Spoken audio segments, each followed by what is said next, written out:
Hi, my name's Haley and I'm 21. I go to Cal State Fullerton and I'm in a sorority. My favorite things to do are go for hikes, go shopping, work out, spend time with friends, spend time with family, spend time with my little. Oh my goodness. I was 17 years old when I developed an eating disorder. It all started with a diet. I started going to the gym all the time, and I realized with a mix of working out and a mix of restricting my eating that I could lose weight fast. So within a month period, during the time of being 17, I went and dropped a probably drastic 20 to 25 pounds. I would go to the gym at 4:30 every single morning. I'd go to school, then I'd go to swim practice, then I'd go to musical practice. I'd come home and do all my homework, and I would go to the gym at 4:30 again, every single day. I never missed a day. I would literally look in the mirror thinking, I don't think there's going to be a day that I don't go to the gym ever again in my entire life. It consumed my entire life. My entire life was when I'm going to eat the next thing I'm going to eat and the minimal amount of what I could eat. So I had like regimen plans of every little thing that I was going to eat, but it was non-fat. It was not enough dairy, not enough of any nutrients that I actually needed for my body.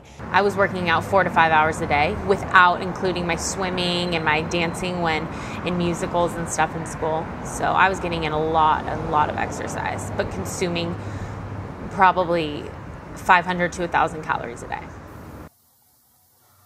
I was always trying to burn calories. It was all about calories. It wasn't about lifting weight. It wasn't about being healthy. It was how many calories I could get out of my body, how many calories I could not consume just so that I could stay skinny. And I thought the goal was to stay skinny. I didn't realize I kept losing weight. And people in my immediate life didn't realize, because when you see someone every single day, you're thinking, oh yeah, they've lost some weight, but you don't realize like the drastic weight change. I can't even look back at this. It's so weird. It's just so confusing to me. That is me. How crazy is that? Oh, crazy. Okay, so my prom, my senior year, was probably my smallest weight. I was wearing a 00 dress, and I did not feel pretty in my skin. I can remember crying multiple times throughout that day and having to confide to my best friend about, everyone keeps saying I'm so skinny, and I don't think that I realized the extent of it even at this point, because you really have a warped sense of what you think is your weight. You see yourself in the mirror and you do not think that you're a size 0. My parents were sad. My parents had to leave early because it was just so hard for them to look at me, because they were so concerned and worried. Look at my arm.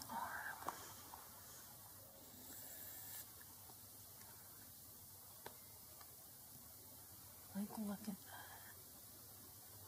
that. It's just disturbing. So one time I had a bad night and I'd eaten a lot the night before, so the next day I planned on going to the gym. I told my parents I was going to dinner with a friend and left like normal. They trust me. Worked out. I guess my dad happened to follow me to the gym, let me work out. I came home. My dad asked, how was your dinner? I told him, I came up with a lie, said some food item I would never have eaten, something like pasta, said it was great. And then my dad said, how was the gym? And that's when it all unraveled. Parents sat me down and said, something's wrong, we need to go to the doctor. So we immediately went to the doctor the next day and discussed our options and what was going to come of me having an addiction to exercise and ultimately an eating disorder.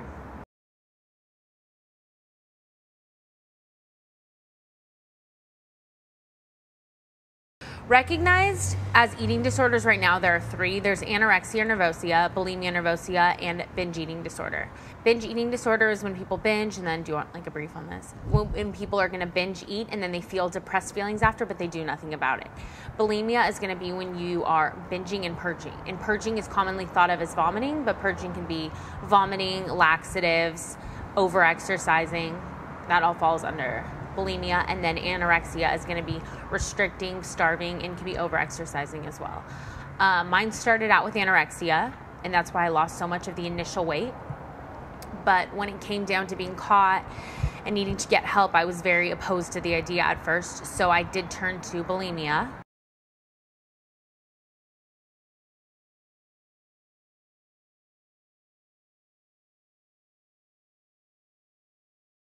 that's what I think a lot of people don't get, that it's so psychological. Because really, at the end of the day, it's not about food. It's about needing control of some aspect of your life.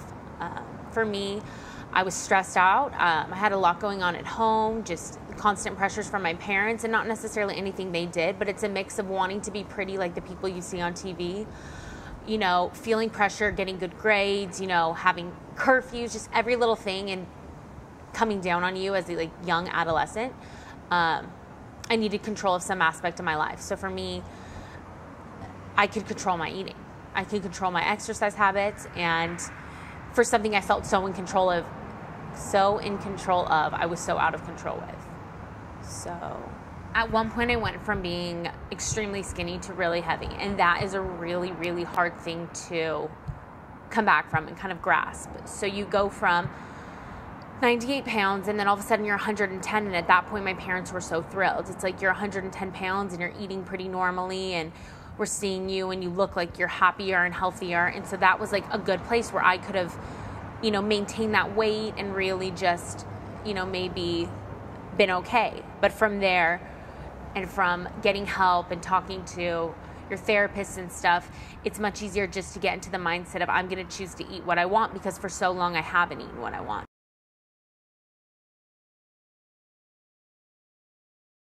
I would say I'm 100% happy. I've been so happy these last few years. I think that overcoming it is something that is really, really hard work. And I think a lot of girls think that they never will and they never can, but you definitely can.